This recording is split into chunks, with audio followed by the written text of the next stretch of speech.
ესე იგი, მეგობრებო, ვაგრძელებთ ქალის მეტაფიზიკის დასაკრავის სიას. დღეს რა ვიცი 10, 12 თუ 15 თავი იქნება, ზოგი პატარა, ზოგი დიდი. და გავაგრძელოთ მოკლედ თავები და მოკლედ საკითხები ქალის მეტაფიზიკასთან დაკავშირებით, იმიტომ რომ ეს ყველაფერი უნდა იცოდნენ მამაკაცებმა. ეს არის ურთიერთობაში ინსტრუქციები მამაკაცებისთვის რა. ამ ინსტრუქციების გარეშე მამაკაცი დღეისათვის უბრალოდ ურთიერთობაში დაიკარგება, თავის თავს დაკარგავს და ყველანაირად იქნება დაზარალებული. და მოკლედ ძალიან საჭირო სქემაა, მოკლედ რა, ძალიან საჭირო. ამის გარეშე ფაქტიურად შენ ურთიერთობას ვერ ააგებ მამაკაცი რა, უბრალოდ გამორიცხულია და ყოველთვის იქნები მოტყუებულ მდგომარეობაში. თან პლუს ამას ეს ინსტრუქცია და ეს თავები რაც აქ წერია, ეს ყველაფერი, ხო? მეც კი უბრალოდ ვერ მომახსოვდება თავში და კონკრეტულ სიტუაციაში როცა ვარდები, მიწევს ხოლმე ამოღება, ესე ვთქვათ, სარჩევში გადავფურცლო თავი და იმ მომენტში, სადაც ვარ, იმ თავზე გადავშლი ხოლმე და ვკითხულობ ინფორმაციას, რომ სად მატყუებს ქალი, რომ ვიცოდე. აი ამაზეა ლაპარაკი. ვინ უნდა გადაიხადოს პაემანზე და საერთოდ ღირს თუ არა ქალებთან შეხვედრებზე სიარული? ამით დებატები არ სრულდება. არამედ აქ საუბარი იმაზე მიდის, თუ ვინ უნდა გადაიხადოს პაემანზე. მაგალითად, ჩემს წინ ეს კითხვა ძალიან იშვიათად იდგა, რადგან შეხვედრებზე თითქმის არასდროს დავდიოდი, მაგრამ არსებობს ერთი უბრალო წესი, ვინც ეპატიჟება, ფულსაც ის იხდის. ამიტომაც თუ გოგონა ან ქალი თქვენ გთავაზობთ, რომ კაფეში ან რესტორანში წახვიდეთ, პირველი კითხვა რაც მას უნდა დაუსვათ არის ის, რომ შენ მეპატიჟები? თუ კი გოგონა გპასუხობთ, რა თქმა უნდა, არა, მამაკაცი შენ ხარ და შენ უნდა გადაიხადო. ესე იგი ის როგორც იტყვიან ხოლმე ჩვენთან ჩანგალზეა მოსული და მომენტალურად უშვებთ იქ საიდანაც მოვიდა. სხვათა შორის ეს წინასწარ მოსაშორებელი ვალია იმისათვის, რომ თქვენთვის უცნობი ქალი ან გოგონა რესტორნებში არ ატაროთ. იმიტომ რომ აშკარაა მას თქვენი შინაგანი სამყარო არ აინტერესებს და უბრალოდ სურს თქვენს ხარჯზე გემრიელად დანაყრდეს და მეტი არაფერი. მაშინ ადამიანი ლოგიკურ შეკითხვას დასვავს. აბა მაშინ სად უნდა შევხვდე ქალს პარკში ხომ არ ვასეირნებ, პარკში ხომ არ ვისეირნებ? მე გეტყვით რომ პაემნებზე საერთოდ არ უნდა იაროთ. დავუშვათ რომ გოგონა ინტერნეტში გაიცანი. რაღაც დროის განმავლობაში ისაუბრეთ. მოგეწონათ ერთმანეთი და შეხვედრაზე წინააღმდეგი არაა. ამ შემთხვევაში აჯობებს რომ დაუყოვნებლივ მიუთითო შენი განზრახვა მის მიმართ. აუხსენით მას რომ ის შენ გაინტერესებს როგორც ქალი. ამიტომაც არანაირ რესტორანში მასთან შეხვედრას არ აპირებ. რესტორანი საჯარო სივრცეა და შენი მისდამი ინტერესი საჯარო სივრცესთან შესაბამისობაში ვერ მოდის. შენ კი ის როგორც ქალი ისე გსურს. ეს შენი ბუნებრივი მამაკაცური დამოკიდებულებაა. საწინააღმდეგო სქესის მიმართ და რესტორანში შემდგომაც შეიძლება წასვლა. იმ შემთხვევაში თუ შენ ამისი სრული გაგიჩნდება და დამერწმუნე რომ ამ საკითხის ასე დაყენებით შენ ეკონომიას გაუკეთებ შენ ფულს, ენერგიასა და ნერვებს. მიაღწევ მეტ შედეგს. აქ შუაში პატარა ჩანართები მექნება ხოლმე.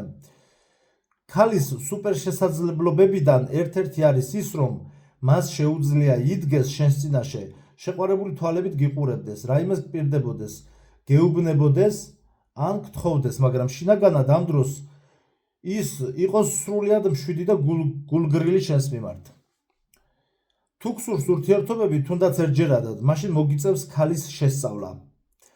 რაში მჭირდება ქალი, თუ კი მისი მუდმივად გამოკვლევა და ჩაცმა დახურვა მომიწევს? ისმის კითხვა. პასუხი. გეთანხმები, დავალება საკმაოდ გონივრული და მძიმე შესასრულებელია. დიდ დროსა და ენერგიას მოითხოვს, მაგრამ სხვანაირად იმის მიღება ქალისგან, რაც შენ გინდა, ფიზიკურად შეუძლებელია. და არ მოხდება და არც მოხდება. თავისი ნებით რომ მოიქცეს ისე როგორც შენ გაგიხარდება, ის ასე არ გააკეთებს. რატომ არის ეს აშკარა?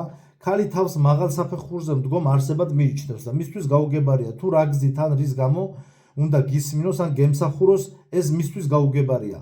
მთელი ეს ქალური წამოძახილები, მე შენი მზარეული და დამლაგებელი მოსამსახური არა ვარ და ასე შემდეგ, აქედან იღებს სათავეს.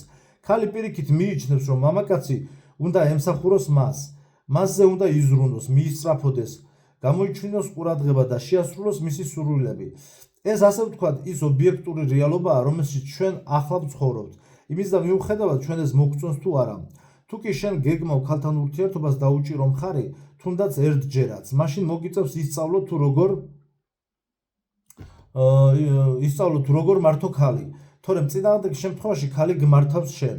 იმისათვის რომ ქალი მართო, პირველ რიგში უნდა გესმოდეს მისი. ეს ისევეა როგორც ნებისმიერი ტექნიკა. თუ კი გვინდა რომ ტექნიკით ეფექტურად ვისარგებლოთ, მაშინ უნდა გავიგოთ მისი მუშაობის პრინციპი. ყველაფერი რაც ჩვენ ქალის გასაგებად გვჭირდება, ჩვენს თვალწინაა, მაგრამ ჩვენ მას ყურადღებას არ ვაქცევთ და არ ვაანალიზებთ. უმეტეს შემთხვევაში ქალი ეს გადაშლილი წიგნია და იქ ყველაფერი გასაგებია. ნუ ენდობით გოგონებს, რომლებსაც შეუძლიათ რომ საათობით არ გიპასუხონ თქვენს SMS-ზე, მაგრამ როდესაც თქვენ ფიზიკურად ერთად ხართ, ის თავის ტელეფონს უყურებს და ამოწმებს ყოველწუთიერად. ესეც ჩანართი. კარგი სექსის საიდუმლო რაშია? შეკითხვა მკითხველისგან ვრცლად. ერთხელ თქვენ დაგისვეს შეკითხვა და რჩევა გთხოვეს, თუ ქალს კარგი სექსი როგორ უნდა მივცეთ, იმისთვის რომ ის ჩვენგან არ გაიქცეს, თქვენ მაშინ მას უპასუხეთ, რომ ეს მას მაინც ვერ დააკავებდა ურთიერთობაში. მე ვიცი რომ არსებობს პასუხია ამ შეკითხვაზე პასუხი. მე ვიცი რომ არსებობს აზრი იმაზე რომ ქალი კარგ სექსზე როგორც ნარკოტიკზე ისე შესვათ, მაგრამ მე ამაში სრულიად არ დაგეთანხმებით. ქალისთვის სექსში პირველ ეტაპზე დგას არა ტექნიკური, არამედ პროცესის ემოციური მხარე. ასე რომ ქალი კაიფობს ემოციით, რომელიც პროცესთან არის დაკავშირებული. ქალში ემოციებს არა შესრულების ტექნიკა ან მამაკაცის პიროვნულობა კი არა, არამედ პირველ რიგში ის სიტუაცია იწვევს, რომლითაც ყველაფერი მიმდინარეობს. რასაკვირველია გსმენია შემთხვევის შესახებ, რომ ნასვამი ქალი ღამის კლუბის ტუალეტში სრულიად უცნობ მამაკაცთან დაკავებულა სექსით. ის აქედან მასიურ შთაბეჭდილებებს იღებს, მერე დაქალებთან ტრაბახობს და თავადაც სიამოვნებით იხსენებს ამას. თუ კი თქვენ ანალოგიურ სიტუაცია გადაგხდენიათ თავს, მაშინ დამეთანხმებით, რომ კლუბის ტუალეტი ყველაზე არაკომფორტული ზონაა სექსისთვის. ამიტომაც აქ მასთან რაიმე ზებუნებრივი შექმნა უბრალოდ შეუძლებელია. მაგრამ მიუხედავად ამისა, თქვენი ის სწრაფი სექსი პატარა და არაკომფორტულ კაბინაში ქალისთვის კიდევ დიდი ხნით სასიამოვნო გასახსენებელი იქნება. იმიტომ რომ ეს იყო მისთვის შემთხვევა, რომელმაც მას მოუტანა მასიურად დიდი ემოცია და ბევრი შთაბეჭდილება. ამიტომაც არ ღირს იმაზე წუხილი, რომ ქალს სექსში რაიმეთი გააკვირვებ. ხოლო ქალს მოეწონება თუ არა შენთან სექსი, ეს უკვე ამ შემთხვევაში მისი პრობლემაა. ქალის შენზე მიწებებას აზრი არ აქვს, იმიტომ რომ რაღაც დროის მერე ის შენ თავს მოგაბეზრებს. მასთან სექსის სიამოვნების მიღებასაც შეწყვეტ, ამიტომ შენ მოგიწევს მისი სხვისით ჩანაცვლება. როდესაც ქალი შენ გპირდება ოქროს კოშკებსა და ერთგულების საუკუნო ფიცებს გიდებს და გეუბნება რომ ყველაფერს გააკეთებს შენთვის, ამ დროს გაიხსენე ადამის ისტორია, როდესაც მოусმინა ევას და რითი დასრულდა ეს ყოველივე. რეალურად არსებობს თუ არა სექსის დეფიციტი? აუცილებლად შენიშნავდი, რომ სოციალური ქსელების კომენტარებში ხშირად მამაკაცები სექსის ნაკლებობაზე სწუხან. ადამიანი, რომელსაც სექსი არ აქვს, წყურვილით გატანჯულ ადამიანს წააგავს. მას არ შეუძლია სხვა რამეზე ფიქრი და ასე გონია, რომ მთელ ზღვას დალევდა ამ წყურვილის მოსაკლავად, მაგრამ როცა კი 2-3 ჭიქა წყალს მიიღებს, მორჩა დაკმაყოფილდება და ეგ არის. მეტი წყალი აღარ უნდა. ხშირად შეგხვდებათ ასეთი ტიპის განცხადებები, რომ ქორწინებაში სექსი უკვე აღარ არის და ეს ნამდვილადაც რომ ასეა. ოჯახში ქალი მუდამ ახლოს იმყოფება, მაგრამ შენ ის არ გინდა. შესაძლებელია რომელიმე სხვა ქალი გინდა, მაგრამ ეს კონკრეტული უკვე აღარ. შენს მეუღლესთან სექსი უკვე საინტერესო აღარ არის, რადგან უკვე დაიკმაყოფილე წყურვილი. ბუნება ისეა მოწყობილი, რომ სექსს იმიტომ მოაქვს სიამოვნება, რათა ადამიანები გამრავლდნენ. იმიტომ რომ თუ კი ეს ასე არ იქნებოდა და სექსი სიამოვნების მომტანი არ იქნებოდა, მაშინ ხალხი ამით აღარც დაკავდებოდა, მაგრამ ადამიანებმა მოიფიქრეს ბუნების მოსატყუებელი საშუალება და ეს კონტრაცეპტივებია და მოიგონეს იმისთვის, რომ სექსით დაკავების შემდგომ ორსულობა არ დამდგარიყო. ზუსტად ასეთივე სიტუაციაა საკვებთან დაკავშირებით. როდესაც ჩვენ მშივრები ვართ, ჭამა გვანიჭებს სიამოვნებას, მაგრამ ძალიან ბევრი ადამიანი ჭამს იმის გამო, რომ მიიღოს სიამოვნება და არა იმის გამო, რომ შიმშილობა მოკლანა. ხოლო ის ადამიანი, რომელიც სიამოვნების გამო ჭამს და ეგრევე თვალშისაცემია, იმიტომ რომ გარეგნულად განსხვავდება ყველა დანარჩენისგან. აი ის ადამიანები კი, რომლებიც სიამოვნების გამო კავდებიან სექსით, გასაგები მიზეზების გამო მათი დანახვა არ შეგვიძლია. და სხვათა შორის არასდროს დაფიქრებულ ხართ თუ რატომაა გარშემო ამდენი ჭარბწონიანი ქალბატონი? ჩვეულებრივ შემთხვევაში ასეთი ქალები თავიანთ სისავსეს ხსნიან იმით, რომ ასეთი მეტაბოლიზმი აქვთ. სინამდვილეში კი ისინი გამუდმებით ჭამენ სიამოვნების მისაღებად. ნუ თუ ვინმე მართლა ფიქრობს, რომ თუ კი ქალი თავის თავს უარს ვერ ეუბნება ჭამისგან მიღებულ სიამოვნებაზე, მაშინ ის უარს იტყვის იმ სიამოვნებაზე, რომელსაც იგი სექსისგან მიიღებდა? ყველაზე მეტად ვისთვისაა მომგებიანი დაშორება, განქორწინება. თუ კი დავითვლით ვინ ვის რამდენ განსხვავებულ მითითებებს აძლევს ოჯახში, უმეტეს შემთხვევაში ვნახავთ, რომ ლიდერობის ფუნქცია ქალის მხარეს იქნება. ამიტომაც აქედან გამომდინარე გამოდის, რომ ოჯახს ქალი მართავს, მიუხედავად იმისა, რომ ფორმალურად ოჯახის უფროსი კაცია. თუ თქვენ მე არ მეთანხმებით, მაშინ თავად შეგიძლიათ დათვალოთ, რამდენ დავალებასა და მითითებას გაძლევს შენი ცოლი მთელი დღის განმავლობაში და რამდენს აძლევს შენ მას. მიუხედავად იმისა, რომ უმეტეს შემთხვევაში ოჯახში ქალი ბობოქრობს, მისგან კარგი მმართველი მაინც ვერ დგება, იმიტომ რომ ძირითადად ის მხოლოდ მათრახის მეთოდს იყენებს. თუ კი მას ქმრისგან რაიმე უნდა, ის მხოლოდ სკანდალებსა და ისტერიკებს გამართავს და თავის უკმაყოფილებას წარმოაჩენს.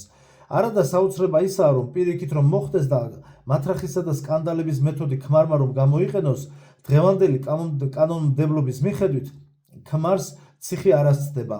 ნუ რა თქმა უნდა, აქ მათრახი გადატანითი მნიშვნელობით არის, ნათქვამი და არაპირდაპირ, არც ქალის შემთხვევაში, არც კაცის შემთხვევაში. გაიხსენე ბოლოს როდის იყო, რომ ქალი, რომელიც შენთან ერთად ცხოვრობს, იმისათვის, რათა შენგან რაიმე მიეღო, რაიმე სასიამოვნო გაეკეთებინოს შენთვის, ურთიერთობაში ქალის საბანს ყოველთვის თავისკენ ეკაჩება. ის ვერ ხვდება, რომ უფრო მეტსაც კი მიიღებდა მამაკაცისგან, თუ კი მას უბრალოდ შეაქებდა. თითქმის ყველა კაცი იმას ყვება, რომ განქორწინების შემდგომ მათ გამოუჩნდათ თავისუფალი ფული, რომელიც იქამდე სანამ ცოლთან ურთიერთობაში იყვნენ, არ ჰქონდათ. გამოდის, რომ ქმართან განშორებით ქალი თავის ფეხზე თვითონ იბიჯებს. გაყრის შემდეგ ის კაცისგან მხოლოდ ბავშვების ალიმენტს ღებულობს და მეც ვერაფერს. იქამდე კი სანამ ქორწინებაში არიან, პრაქტიკულად კაცის მთლიან ფინანსებს ცოლი აკონტროლებს. ხო, აქ კიდე ამ თავებს შორის იმას ჩავამატებ, რომ ზოგიერთი თავები რა, მოცემული საკითხები შესაძლებელია ერთმანეთს ეწინააღმდეგებოდეს, იმიტომ რომ ზოგიერთი სიტუაცია სხვანაირად, განსხვავებული სიტუაციებია მოკლედ რა.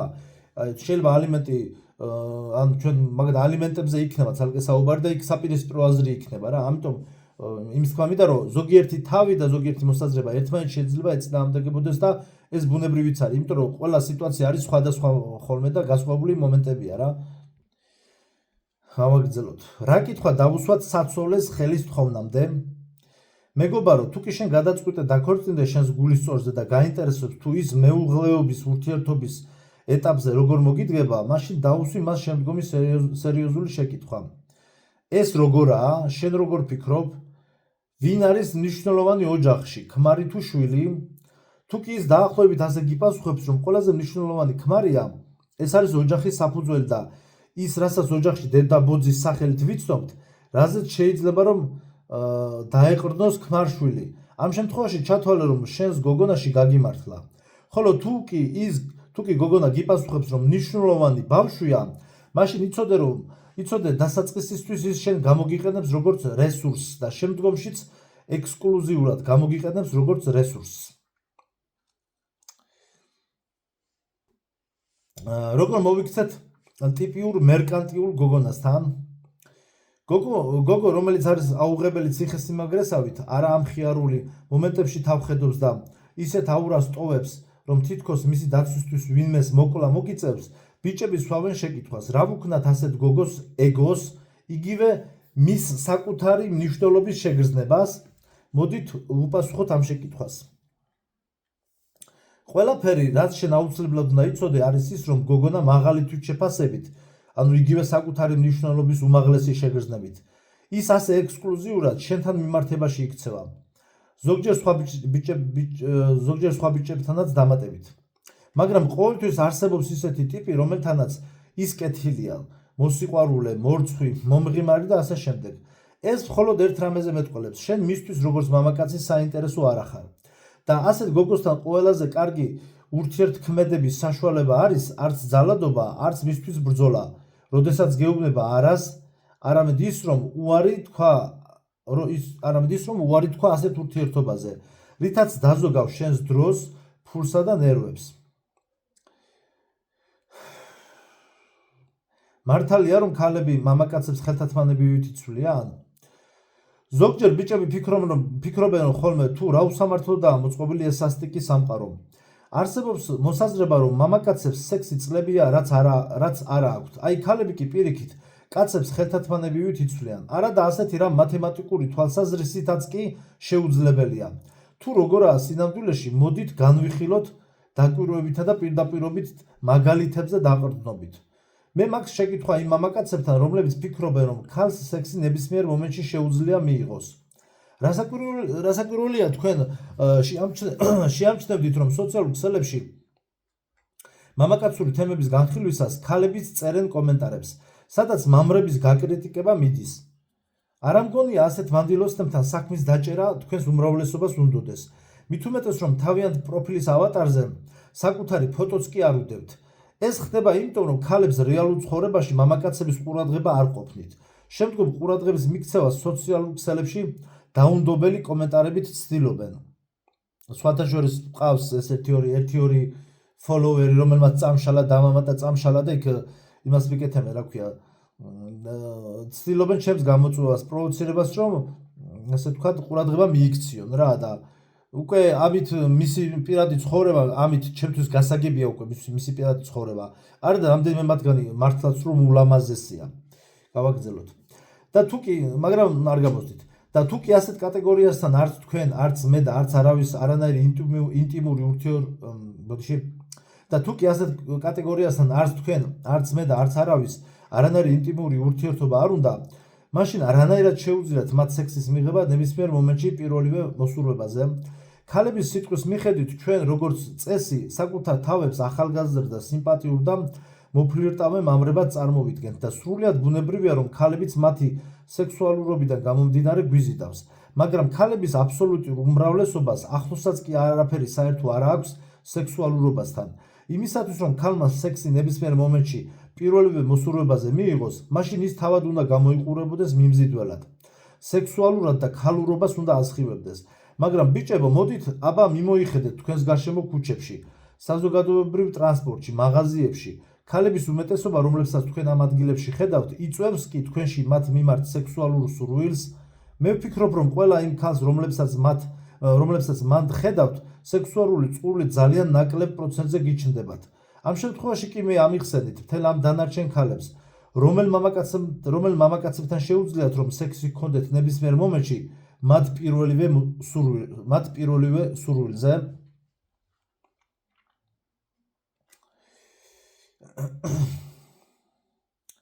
ქალებს თანამედროვე ჭკვიანი მამაკაცები აღიზიანებთ. რატომ არის, რომ თანამედროვე ქალების უმეტესობას ჭკვიანი მამაკაცების ისე ეშინიათ, როგორც ცეცხლის ეშინია ზოგადად ადამიანს? ზუსტად იმ მამაკაცებისგან იჭერენ თავს შორს, რომლებმაც იციან, რომ პრაქტიკულად ყველა ურთიერთობა სამომხმარებლო გამომყენებლობით დონეზე შენდება. აი გავიმეორებ, ეს არის უმნიშვნელოვანესი ფაქტი. ან მამაკაცები, რომლებმაც იციან, ანუ ამ მამაკაცებისგან იჭერენ შორს თავს, რომლებმაც იციან, რომ პრაქტიკულად ყველა ურთიერთობა სამომხმარებლო გამომყენებლობით დონეზე შენდება. ანუ ეს ქალებმა იციან, მაგრამ მამაკაცებმა არ იციან, რომელმა მამაკაცებმაც ეს გაიგეს უკვე ასეთ მამაკაცებს გაურბიან. ნუ ასეთ მამაკაცებს მე უკვე უწევთ ურთიერთობების ყიდვა. ნუ სხვა გზა არ არის.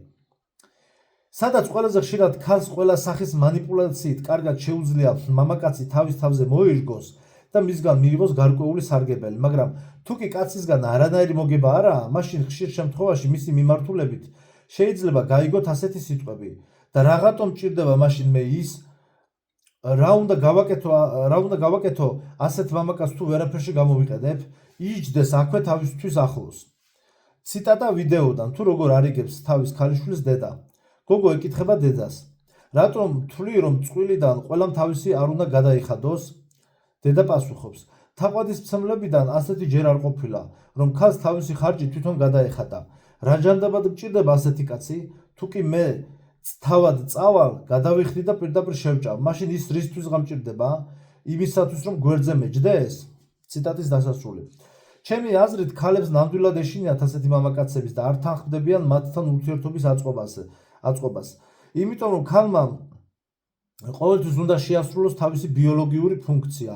ანუ მათ სჭირდებათ ბავშვების გაჩენა და ამიტომ ქალებს ყველაზე მეტად სჭირდებათ ურთიერთობები.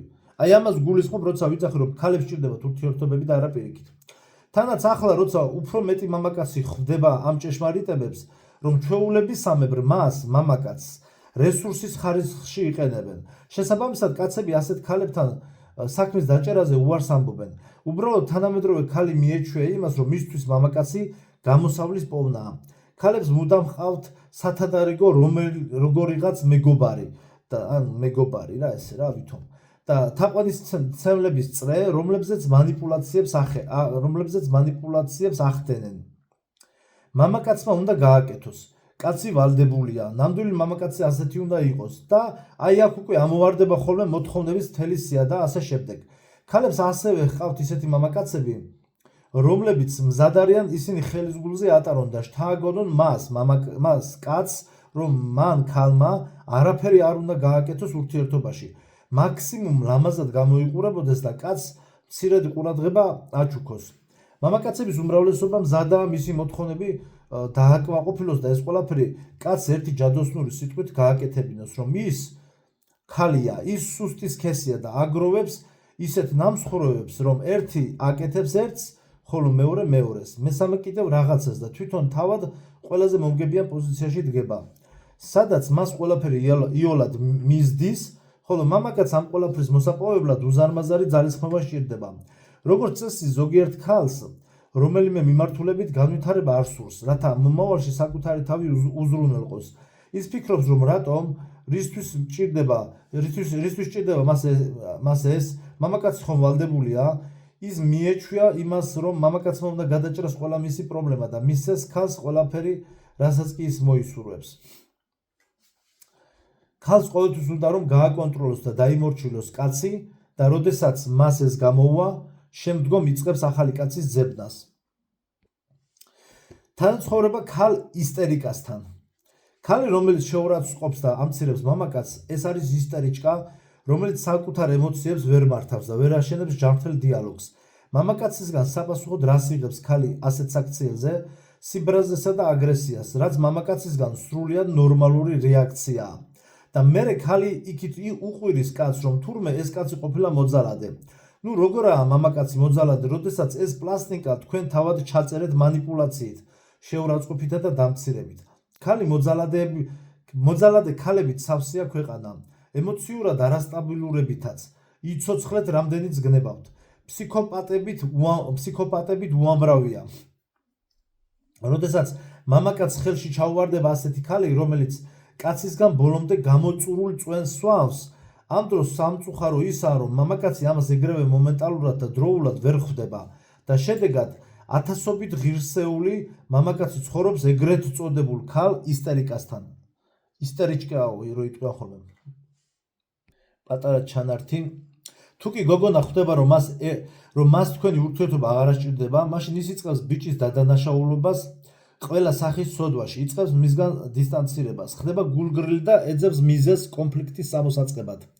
რათა დაამთავროს და დასასრული ბეჭედი დაასვას თქვენს ურთიერთობას, ხოლოდ ისე რომ ეს ყველაფერი ბიჭს დააბროლოს და მას შეაწმინდოს ხელები. ასია ძვირფასებო. შემდეგი თავი.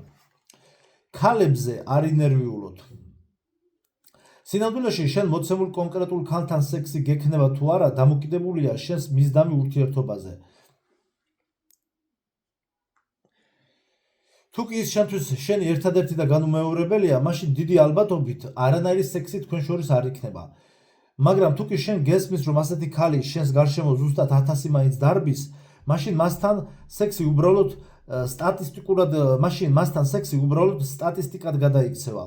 აი როგორც მოხალისეები, რომლებიც ბინებში დადიან, როდესაც მოსახლეობის აღრიცხვა მიდის. გამარჯობა, უპასუხეთ რამდენიმე შეკითხვას თუ შეიძლება. გასცემთ თუ არა პასუხს მათ ფეხებზე ჰკიდიათ, ისინი შემდგომი სახლის კარებთან გადაინაცვლებენ. და როგორც იტყვიან ხოლმე, არაფერი პირადულიო. ზუსტად ასეთი მომენტია მოხალისეებისთვისაც. ისინი ყოველ უარს არ იღებენ როგორც რაიმე პირადულს. პირველ რიგში იმიტომ რომ თქვენ შეიძლება დროულად არ მიხვიდეთ სახლში. მეორე კიდევ დიდად ყველას არ მოსწონხართ და მესამე სულელები ყოველთვის საკმარისია. როგორ გგონია რომ როდესაც ქალის გაცნობას ცდილობ მაგ მომენტში მას არანაირი სხვა დამატებითი საქმე ან პრობლემა არ აქვს? კი, უბრალოდ შეიძლება ფეხები არ გაუპარსავს და უბრალოდ ჭამა უნდა და შენ რას ფიქრობ? ქალი გაუპარსავი ფეხებით, რომელსაც ამავდროულად უნდა რომ მიირთვას რაიმე, ადგება და შენ სექსისტვის გამოყვება? არა, რა თქმა უნდა არა. ხოლო როდესაც გაიპარსავს ფეხებს და კიდევ ერთხელ შეჭამს შენს დაპატიჟებულ ლანჩზე, მაშინ კი შეიძლება დიდი სიამოვნებით გააკეთოს ეს. კაცებო, არასოდეს არ უნდა ჩაიციკლოთ რომელიმე კონკრეტულ ერთ ქალზე. ისინი ყველანი ერთნაირები არიან და არავინ არაა ამ სივრცის მიღმა. და არაა საჭირო იფიქროთ, რომ ის რომელიც გგონიათ რომ რაიმეთი განსაკუთრებულია, რაიმეთი განსხვავდება სხვა დანარჩენი ქალებისგან. ამიტომაც მასთან ურთიერთობა საჭიროა სუნთქვის შეკავებების გარეშე. კი, არა და მორჩა.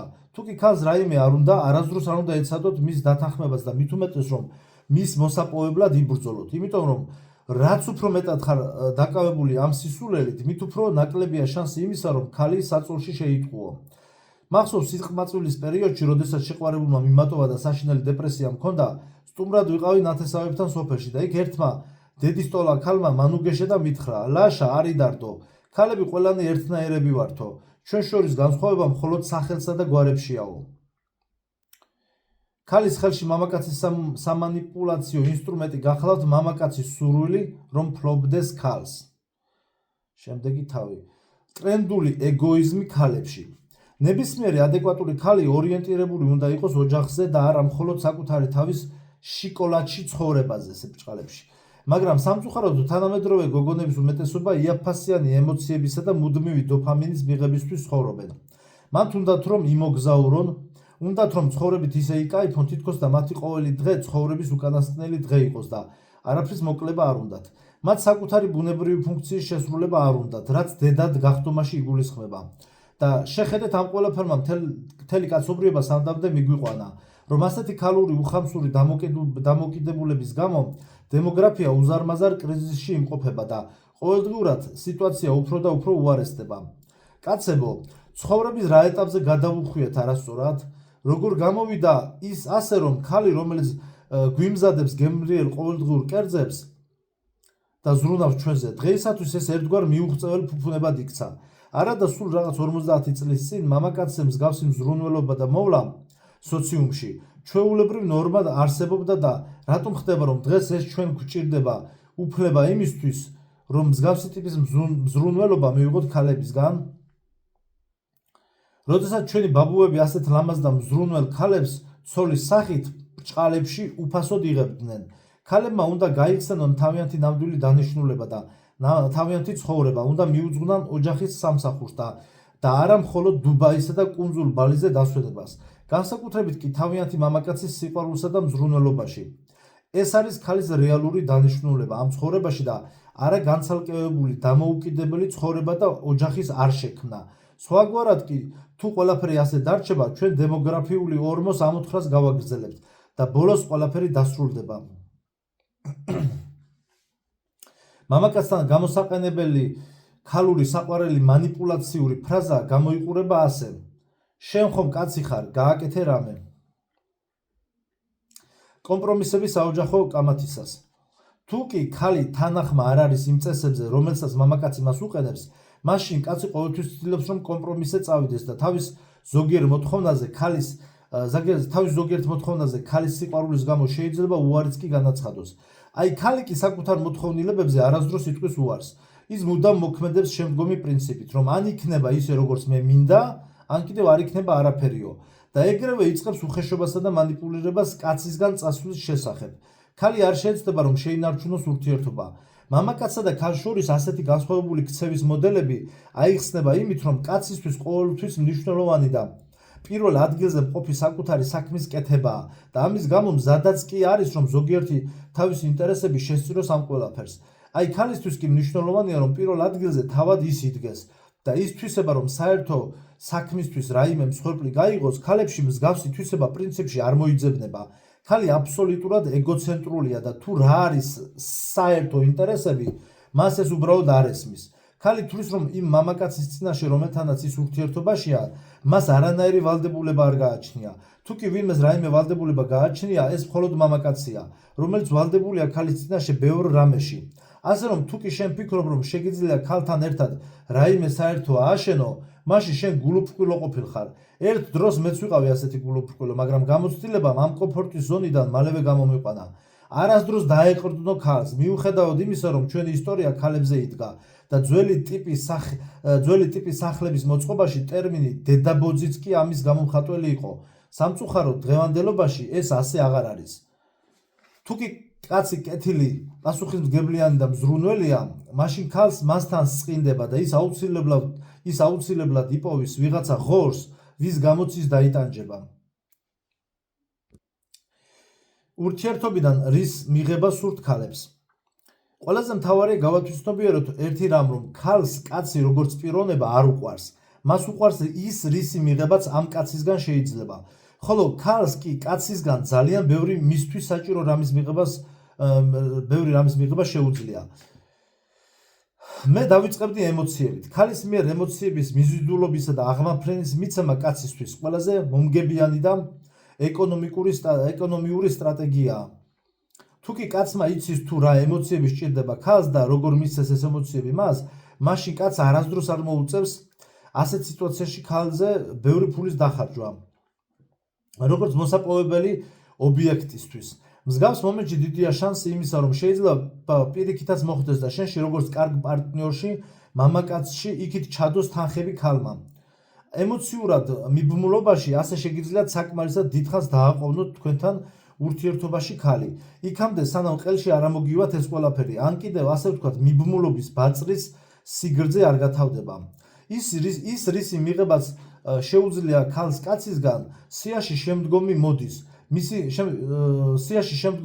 მისი ქალური სტატუსი გათხოვილი ქალის სტატუსი ესეც ემოციასთანაა დაკავშირებული მხოლოდ არა იმ ემოციასთან რომელსაც ქალები კაცებს ანიჭებენ არამედ იმასთან რასაც ქალები იღებენ გარემო წრისგან თუ კი ქალი დაოჯახებულია მაშინ მის გარშემო წრეს მოეჩვენება რომ იგი მოთხოვნადი ქალია და ამით მან თავად საკუთარ თვალში საკუთარი მნიშვნელობის შეგრძნების განცდა აიმაღლა ხოლო როცა ქალი არც თუ ისე ახალგაზრდაა და წლები მოემატა მაგრამ ის უწინდებურად ჯერ კიდევ არ გათხოვილა მაშინ ის ამ მდგომარეობიდან დიდ დისკომფორტს განიცდის მისი გარშემო მყოფი წრე ხვდება იმას რომ მისი მსურველი ჯერ ვერ იქნა მოძიებული სიაში კიდევ ერთი დეტალია სადაც ქალს შეუძლია მამაკაცისგან მიიღოს ეს არის განსხვავებული მატერიალური ფასეულობები ფული ქონება და კარიერული ზრდის პერსპექტივა ეს სამი მთავარი მიზანია რის გამოც ქალი შენთან შემოვა ურთიერთობაში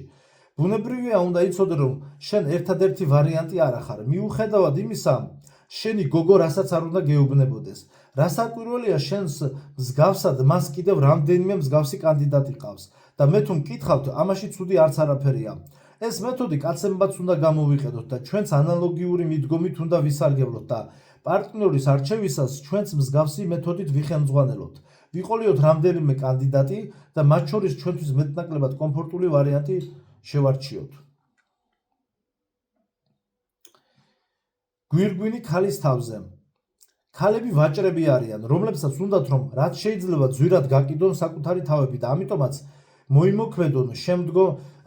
მოქმედებენ შემდგომი პრინციპით გაღმა შეედავე გამოღმა შეგრჩებაო ანდაზა რომ არის ანუ მოთხოვე მაქსიმალური რათა მიიღო მინიმალურიო ანუ ისინი თავიდანვე ასე უცერემონიოდ მაღლა წევენ საკუთარ თავზე ფასებს ძირითადად ნებისმიერი ურთიერთობა და მით უმეტეს ქალთან დაწყებული კავშირი ეს გახლავს უბრალოდ ურთიერთგაცვლა შენ აძლევ ქალს იმას რაც შენ გაგაჩნია და სანაცვლოდ კი ის გაძლევს იმას რისი მოცემაც მას შეუძლია მაგრამ ჩვეულებისამებრ კაცები არ აფასებენ ხოლმე იმას რისი მიცემაც მათ შეუძლიათ ქალებისთვის